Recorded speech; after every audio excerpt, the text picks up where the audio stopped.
Hej, cześć, siemanko, kontynuacja tematu Mitsubishi Eclipse. Dzisiaj wymienimy sobie świece zapłonowe. Świece zapłonowe wymieniamy według zaleceń producenta. W moim przypadku jest to 20 000 mil. Warto sprawdzić w książce serwisowej. Często takie informacje znowu można znaleźć na tyle tej książki, na ostatnich stronach, w ostatnich rozdziałach. Można tam też znaleźć bardzo inne ciekawe rzeczy, typu ile oleju na przykład wchodzi do silnika, jaki olej powinien być stosowany, w jakich warunkach, bo jeżeli na przykład mieszkacie na terenie, gdzie są wysokie temperatury, powinniście stosować taki olej. Jeżeli u Was temperatury są niższe, średnia temperatura w roku jest niższa, wtedy należy stosować takie, więc polecam sobie zajrzeć tam. Jeżeli nie macie książki serwisowej lub książki obsługi pojazdu, polecam spróbować na forach dyskusyjnych waszej marki, lub jeżeli taki wątek nie istnieje, wtedy warto sprawdzić na grupie facebookowej. Być może tam znajdziecie użyteczne i przydatne dla Was informacje. Narzędzie, jakie będziemy potrzebować, to nic szczególnego, zwykły zestaw nasadek i grzechotek. Mogą to być też zwykłe tusze, oczywiście najlepiej grzechotka tu będzie jakby nieodzownym narzędziem, ze względu na to, że kanał, w którym uświeca jest umieszczona, ma kształt walca, więc po prostu płaskiego klucza tam nie włożycie, innymi słowy. Ja polecam sobie zaopatrzyć się lub lub sprawdzić w Waszym zestawie. Często na boku, właśnie tutaj z boku można zauważyć 3 najczęściej spotykane rozmiary tych kluczy. To są właśnie klucze specjalnie przeznaczone do świec zapłonowych. Mają taką gumową jakby wyściółkę na końcu, która ułatwi Wam wyciągnięcie świecy po jej odkręceniu. Warto pamiętać też o tym, że Wasze nowe świece zapłonowe z fabryki już przychodzą z ustaloną tą przerwą pomiędzy tu elektroną jedną a drugą. Dlatego bardzo ważne jest to, żeby przy jej montażu nie wrzucać jej, bo istnieje ryzyko niestety delikatnego, potocznie mówiąc, zaklepania tej tutaj elektrody, przez co zmieni się tutaj ten odstęp między elektrodą a tym drugą częścią świecy, przez co silnik może pracować nieprawidłowo. Bardzo ważne jest o tym pamiętać. Jeżeli macie możliwość, żeby też zweryfikować w zasadzie, czy świeca na pewno ma ustawiony dobry odstęp dla Waszego silnika, warto użyć szelinomierza i po prostu go tutaj pomiędzy te dwie elektrody włożyć i upewnić się, że świeca ma odpowiednią przerwę. Jest jeszcze jedno narzędzie, o którym zapomniałem Wam powiedzieć. Jest to klucz dynamometryczny. Jeżeli macie takie urządzenie na stanie, takie narzędzie na stanie, warto go użyć. Tutaj w moim przypadku jest to 20 Nm, czy 18, bodajże chyba 18 Nm.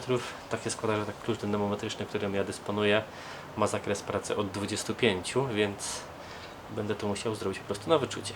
Dobrze, u mnie jak widać świece są zabudowane, musimy pozbyć się tej obudowy. Tutaj trzyma je 5 śrub, także je wykręcamy w pierwszej kolejności.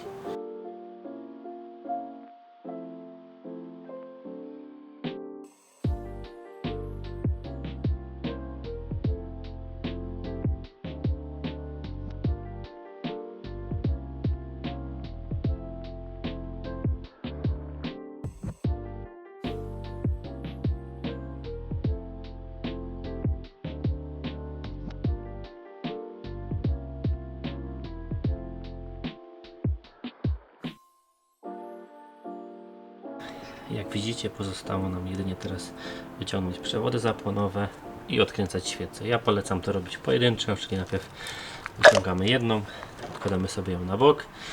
Oczywiście ja sobie odkładam to bok, więc silnik jest zimny, więc to mi się tutaj nie stopi. Mamy teraz dostęp do świecy. Po prostu wyciągam jedną, zakładam drugą i dopiero składam to wszystko do kupy, żeby sobie tu nie pomylić tej kolejności.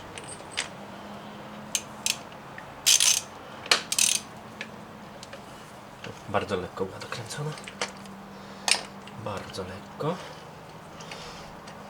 Jak widać, odkręca się w palcach. No i zobaczmy. Zanim założycie nowe świece do samochodów, polecam sobie porównać długość starej z nową, czy na pewno się zgadzają, bo o ile nowa jest krótsza, no to wiadomo, jej nie założymy, bo może to zakłócić pracę silnika. Natomiast jeżeli jest dłuższa, może niestety dojść do takiej sytuacji, gdzie tłok uderzy nam w tą część i po prostu doprowadzi to do katastrofalnej w skutkach awarii silnika. Dobrze, ja zaczynam od tego, że nabijam sobie na nasadkę nową świecę. Przypominam, że tu jest taka gumowa część, która spowoduje, że ta świeca nam nie wypadnie podczas wkładania i przez to też nie ryzykujemy tym, że gwint lub jedna elektroda zostanie uszkodzona lub że ten odstęp między elektrodami zostanie zmniejszony. Dobrze, możemy to montować. Jak widzicie, włożyłem sobie z powrotem kabel, żeby jakieś tam zabrudzenia nie wpadły do silnika w momencie, jak tłumaczyłem różnicę między starą a nową świecą. Teraz delikatnie ją wkładamy i kręcimy w paluszkach. To ma się kręcić w palcach. Jeżeli czujecie zbyt duży opór, to jest oznaką tego, że coś poszło nie tak. Polecam wtedy wykręcić ją lub ją wyjąć, obadać, czy gwint się gdzieś nie uszkodził, a następnie spróbować ponownie, jeżeli wszystko wygląda dobrze. I teraz dokręcam z czuciem. O, myślę, że to będzie ok.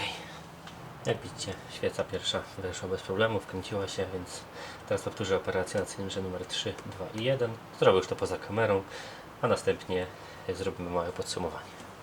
Operacja zakończona sukcesem. Zajęło to kilkanaście minut razem z rozłożeniem statywu do kamery. Jak mogliście zauważyć, była to operacja nieskomplikowana, prosta. Każdy może ją wykonać w przydomowym garażu. Warto pamiętać o tym, że należy taką operację wykonać.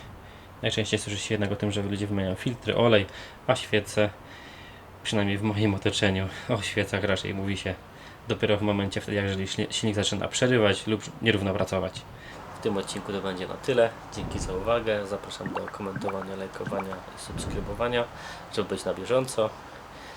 Jest nas coraz więcej. Powoli dobijamy do 1600 subskrybentów, co mnie bardzo cieszy. Na razie, do zobaczenia, cześć.